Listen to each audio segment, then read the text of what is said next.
Hi, this is Phil Dvorak with Recovery Church Movement, and welcome to Real Conversations presented by Studio RC, where we have real, raw, unrefined conversations about faith and recovery. And today's conversation is with Bridget. Bridget is a person in long-term recovery, a follower of Jesus, and you've been a part of Recovery Church, I think, since our very first service when we moved to Lake Worth, Florida. Those of you are tuning in, it's going to be a blessing. You're going to love hearing Bridget, her passion for Jesus, her passion for recovery. And welcome to the conversation, Bridget. Hey, thanks, Phil. It has been quite a journey, hasn't it? It has. Oh, it feels like yesterday and a lifetime at the same time. So that's absolutely accurate. I remember, I was actually invited, and we always say one invite could save a life, right? Absolutely. And my friend Johnny Hall invited me. He goes, "Hey, Bridget, would you come and sing?" And I'm like, "I am really pregnant. Yeah, I guess I could come sing a few songs." I was pregnant with our second child, and I showed up, and I'm like, "What is this?" He's like, "Well, this is Recovery Church." I'm like, "What is that?" He's like, "Well, you're in recovery. It's where we do Jesus and recovery." And I'm like, "This is awesome." And I kept coming back, and gosh, has it been 13 years? I'm not even sure. It's been something like that. I mean, it's been, I think, a little over 10 years for the Lake Worth location. So, yeah, I mean, over a decade. So it's pretty amazing. And it's been a journey. I mean, we've gone from that one location to all over the place now, 13 states and all that. I miss Johnny. I'm hoping that we get to see him. I'm trying to figure out a way when we do our next benefit dinner to have Johnny come, and you guys, our hope is to rent the bamboo room and common grounds and kind of have appetizers stuff in common grounds and then go up to the bamboo room. But we'll see whether or not God allows that to happen or not. We haven't heard back from everyone yet, but so be praying for that. I think that'd be fun for you guys to maybe lead worship in the common ground again. That'd be pretty cool. So Wow, that would be pretty nostalgic. The only difference was I wouldn't have a baby. I mean, as of right now. I feel like I have so many pictures circulating on Facebook of all the Recovery Church Movement experiences, and I feel like I always have a baby with me. There's cool. Pictures of you leading worship with a baby in your arms, which is pretty awesome. Yeah.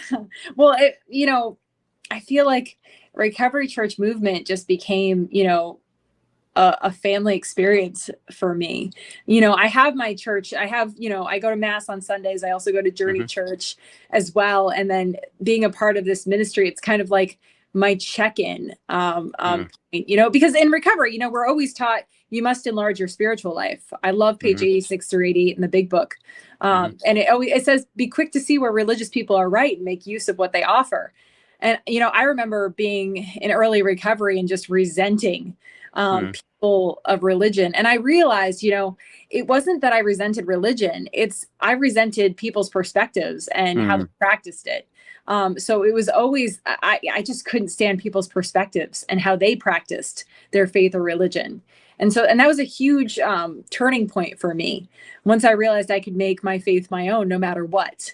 And so being a part of this ministry has just been a way that I get to enlarge my spiritual life, but also use the gifts and talents that God has given me, where I get to, teach and share my experience, strength, and hope, and worship lead, which I get to do like every month with Andrea. And it's been such a crucial part of what keeps me going and fuels me every day in my life.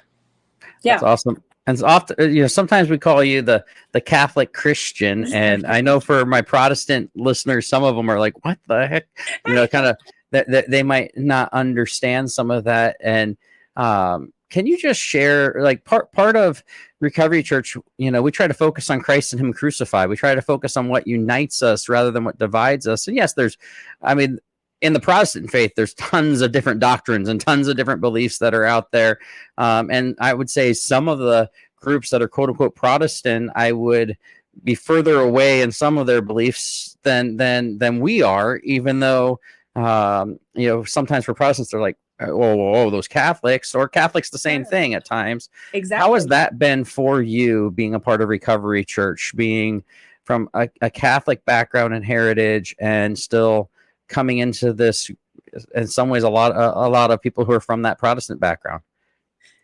You know, I was raised in I say an abnormal household. My parents loved each other. We went to church every Sunday. We had family dinners, and I was raised to believe that Jesus loved absolutely everyone, and my Mhm. goal was just to show up in that love and to encourage other people to grow in their faith and the truth and in Jesus, and that was pretty much my role, to create that space of radical self acceptance for whoever was in front of me. My family was always very welcoming, very charismatic, personality wise as well as faith wise, and so. And my spiritual gifts are discernment, exhortation, and evangelism. So wherever I'm at, I feel like, what is the goal? So I Mhm. think it's easy to go into the goal of unification in faith walks versus taking the bait and going and joining the great divider, which is the enemy, because Absolutely. that's the number one goal. He wants to isolate and divide, Mhm. because he knows when we're alone, that's where he gets us. That's where we take the bait, so to speak. Mhm. So I work very hard to be aware of the fact that the number one problem against with all of the divided faiths, is that is that we see most of our problems as a people problem Mhm. first instead of a spiritual problem first. And every single problem that we're experiencing, because we're spiritual beings having a human experience, is spiritual in nature first, and then a people problem second. So Mhm. that's how I go about anything that has to do with regards of faith, different Christian practices and religion, etc. It's always just come as you are. All you're welcome. All are welcome. Like we Yeah, talk about in Recovery Church. So it's not really a confusing thing for me, Phil. That's honestly what I'm saying. It's not absolutely. confusing. Well, and like I had T on here the other day, and he was talking about his sponsor, and then he realized in our conversation that he didn't know how his sponsor voted. And again, for some people, that's like what you're walking this intimate relationship, and you don't even know how he voted. And it's what's great, I think, about Recovery Church as a fellowship, for lack of a better term, is those things are truly secondary. They're not the primary thing. The primary thing is Jesus and recovery. It's give people Jesus, and let's give them a path of recovery, and how do we walk alongside them. And there's things that I'm passionate about but they're secondary issues. They're tertiary. They're way down. And I know you could get into doctrinal things on the Catholic faith and stuff, because you're a Catholic. You know things, and it wasn't just a okay, this is what my parents did. It wasn't something you took lightly. It was something that you lived and breathed, and something that was important to you and is important to you.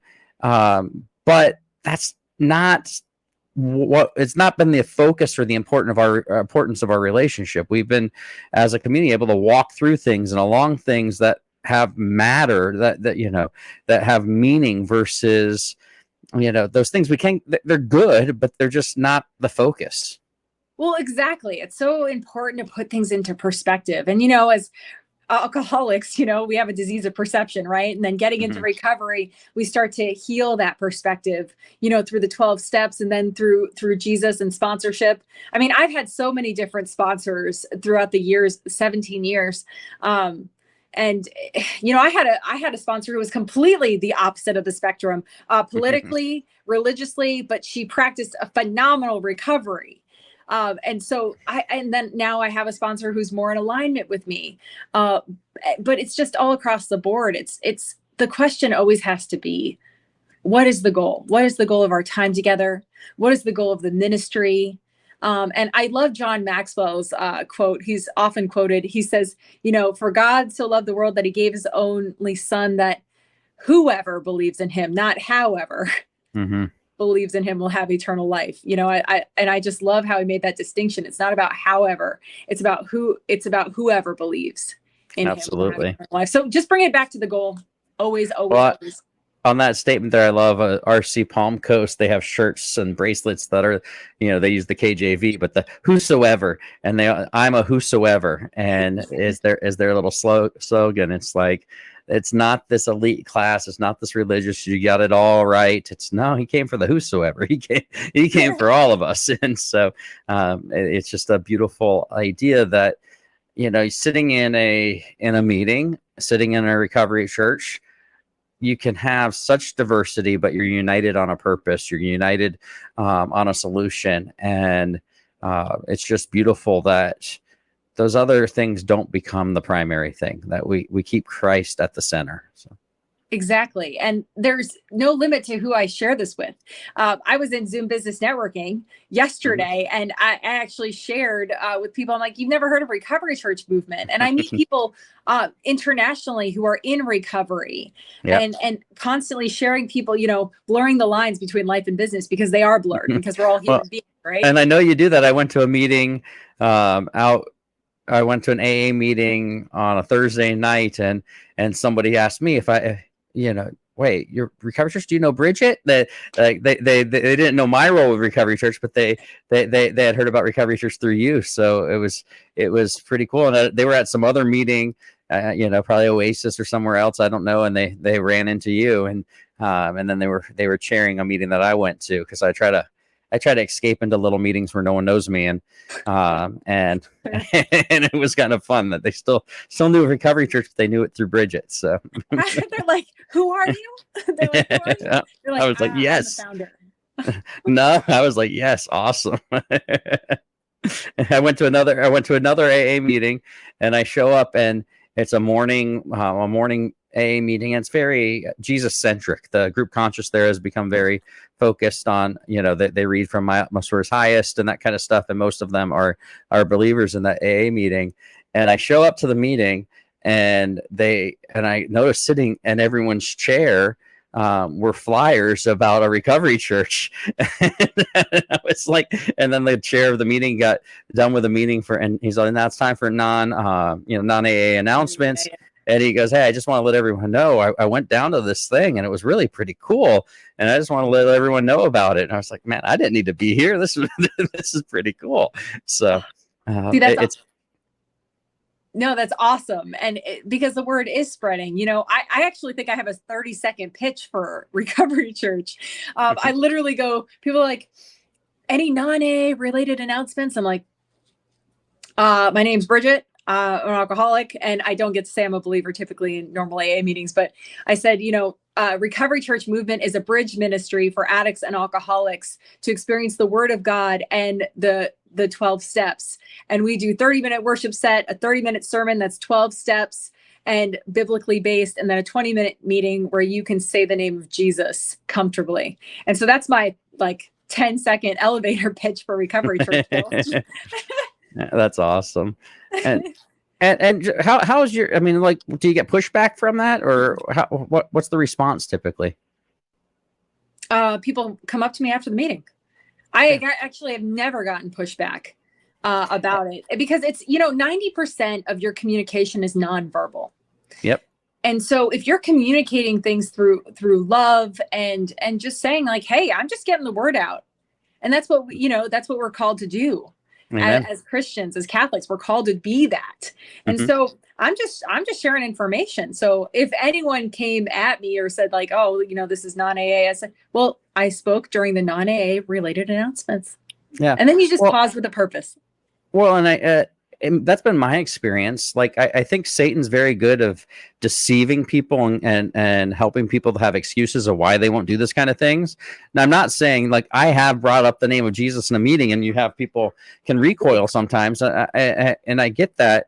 But I think most of the time when believers say, "Oh, I can't do that there," we're probably not respecting the culture of the meeting, the group conscious of the meeting, and saying, "Okay, now it's a time for non-AA announcements. Now I can do this," or I can do this in relationship with a person after the meeting. I can share, or it's my turn to share my experience, strength, and hope. And or it would be like us standing up in the middle of a church service and wanting to make an announcement, and then we wonder why they're mad at us. And it's like, well, were kind of out of order, and you get a group of drunks together, and it's good to have some order, and they have some boundaries, and they have some rules.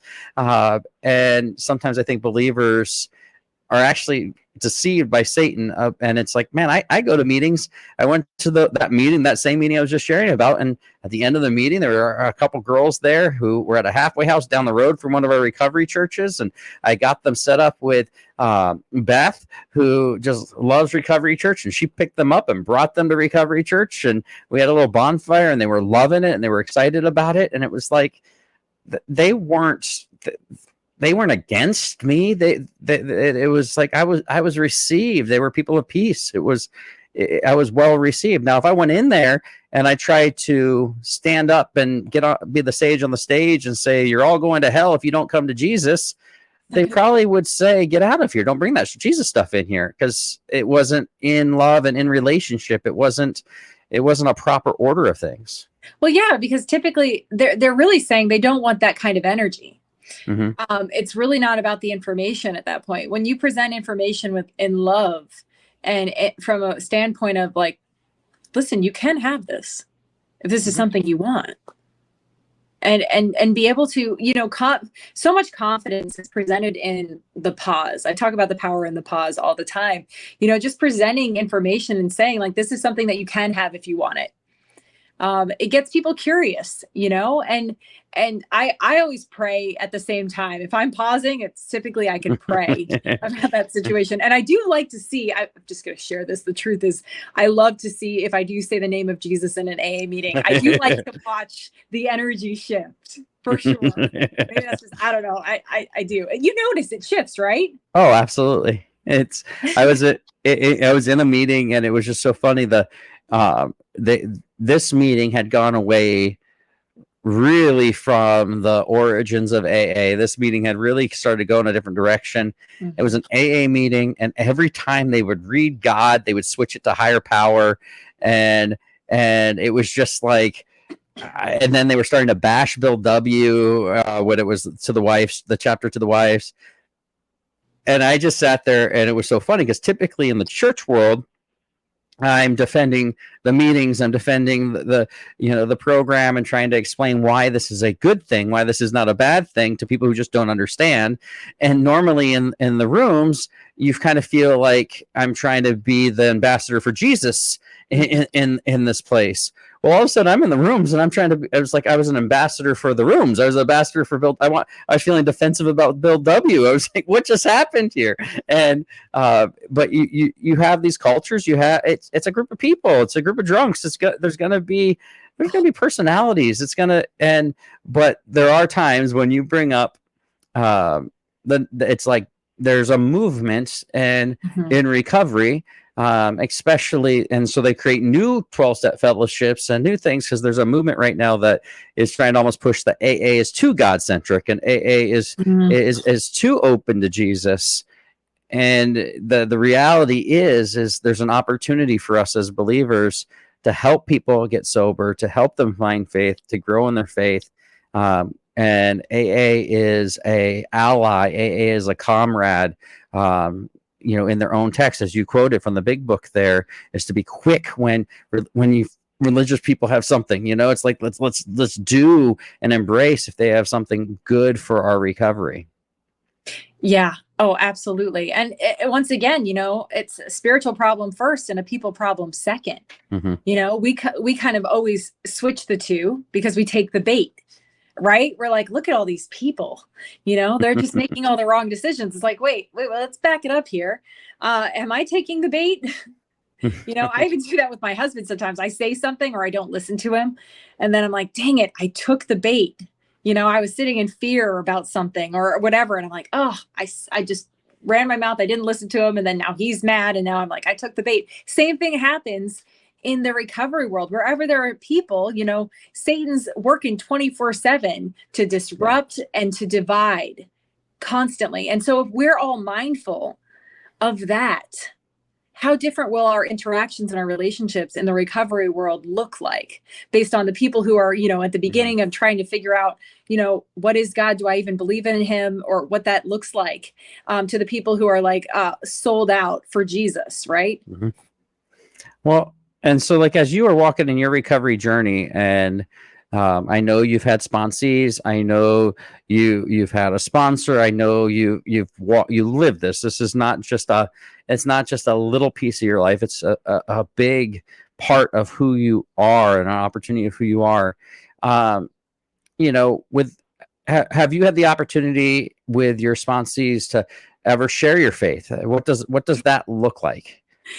Well, if I'm spending time with them, they're going to know about my faith. Mhm. I don't know how to divide myself into pieces, to be quite honest. Yeah. My husband will say the same thing. It's very common to have that come up in conversation, whether it's just like, what is it about you? Hmm. What is the joy? I remember, so I do have an opportunity all the time. Man, God makes those opportunities. I'm sitting trying to enjoy something at Starbucks, and I don't try to work at Starbucks anymore. That doesn't go over well. And then I'm having a conversation with a stranger about their whole faith life and how they forgot that they wanted to believe, or forgot about their faith for whatever reason. We all end up living under the influence of circumstances, environments, situations, etc., or drugs and alcohol at some point.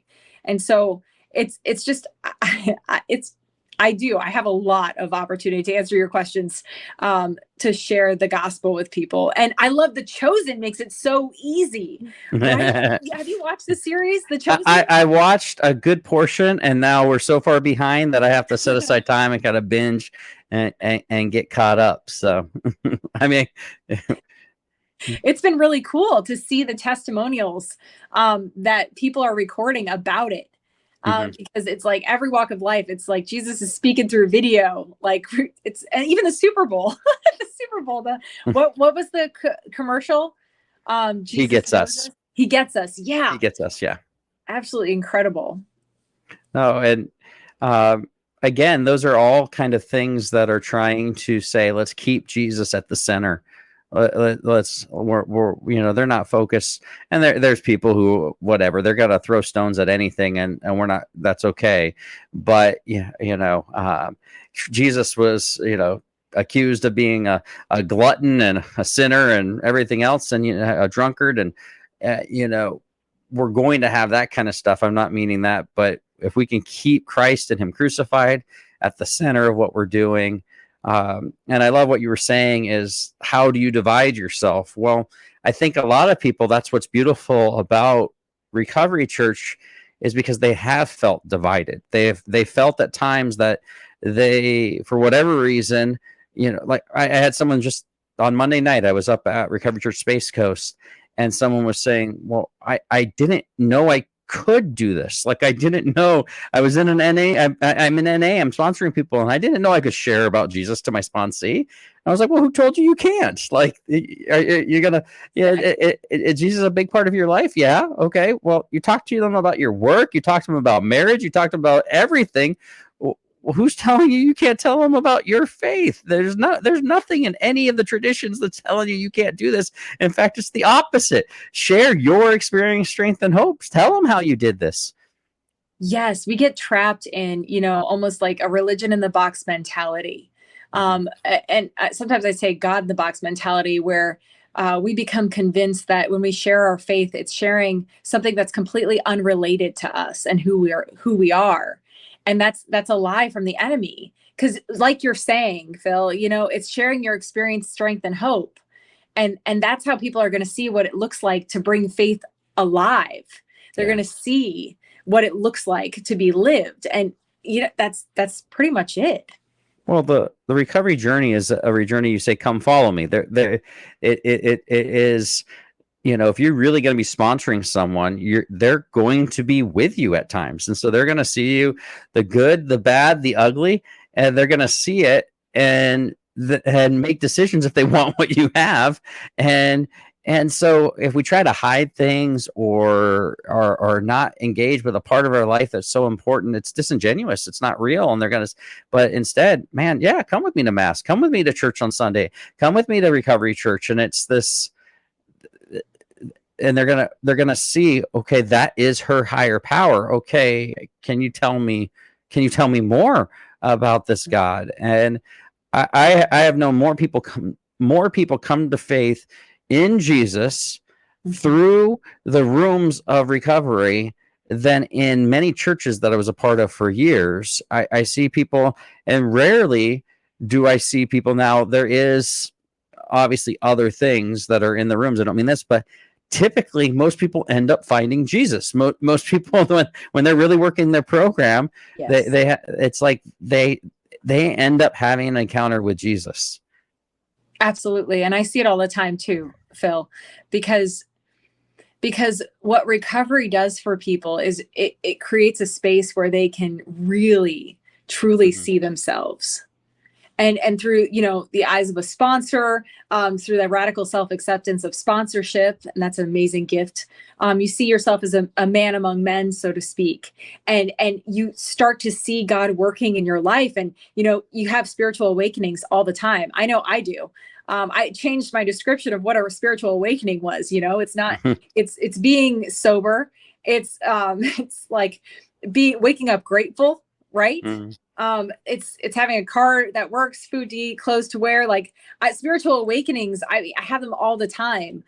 God moments are all the time in conversations, even conversations like this. This is a God moment, because I can feel his presence, and I think to what you're saying, the reason recovery is giving way to people experiencing Jesus is because it creates a space of healing for the brokenness that most people are living every single day. And, it's a huge undertaking. If the church were to address the healing that needs to be dealt with, we have the ministries in various churches to do that. Yeah. But and just looking at, the good parts of recovery as a whole, it's really done a great job through the 12 steps, through sponsorship, to create that space where people can experience that healing that they've been wanting for so long. Amen. Which gives way to getting to that next place of being whole through Jesus, right? To experiencing more and better of what God has for us.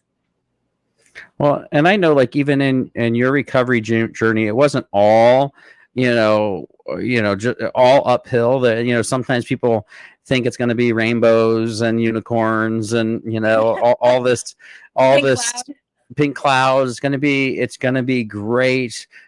Just like when sometimes we do altar calls at churches and people think, oh, I surrender to Jesus, all my problems go away, and that's not been my journey. I know that hasn't been your journey. You've had ups and downs. How have you made it through some of that in your journey?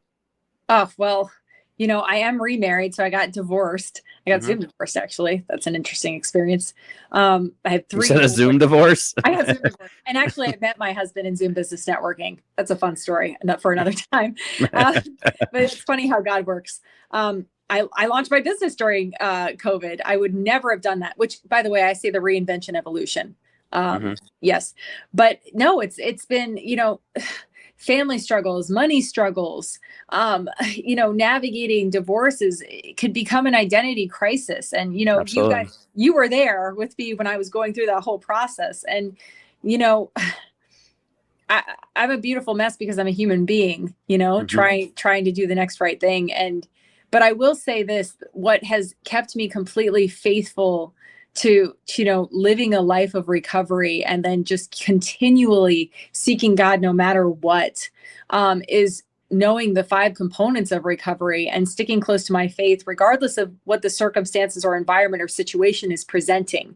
My faith is not dependent upon circumstances, environment, situations, people, and relationships being stable, because those things will never be stable foundation for me to stand upon.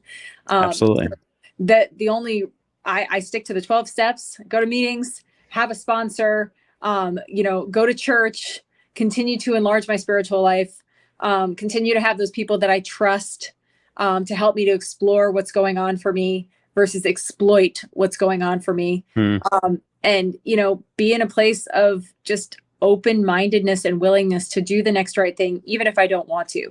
Feelings aren't your friends sometimes, Phil. No. I think I've preached a couple messages with some color languages about what feelings are. So, but feelings are fickle, and we can say other words around feelings. But the heart is deceitful above all else, and we have to remember that when in the recovery journey, addicts don't like to feel uncomfortable, No. especially early in recovery. You're starting to feel again.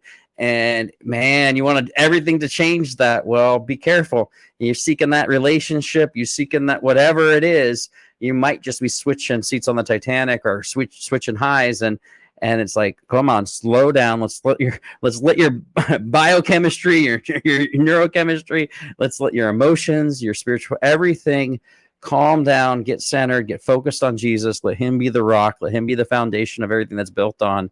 But give yourself some time. Don't rush into anything. Now, I want to do this. Is we're coming to a close here. Just give you an opportunity. I know you're a wife, a mother, an entrepreneur. I know you've written a book. How could people find out more about what you do and give you an opportunity just to share a little bit about what's going on in your life? Sure. Well, I mean, if anyone wants to know about Recovery Church Movement and how to get plugged in, you can absolutely reach out to me.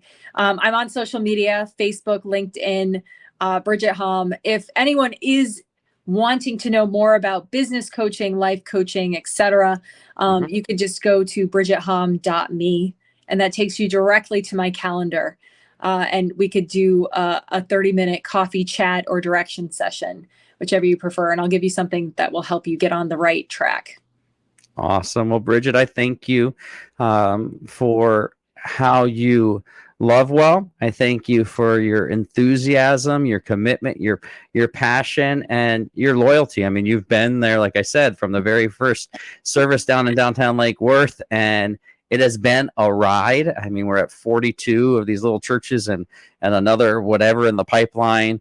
And God is just moving, and it's been a beautiful mess. And I just want to thank you for being on this journey with us and being here today for this conversation. Thanks, Phil. I'm happy to be a part of Recovery Church forever. Well, at Recovery Church, we have 12 steps and one goal. I want to just thank everyone who's tuned in to listen today. God bless you and stay sober.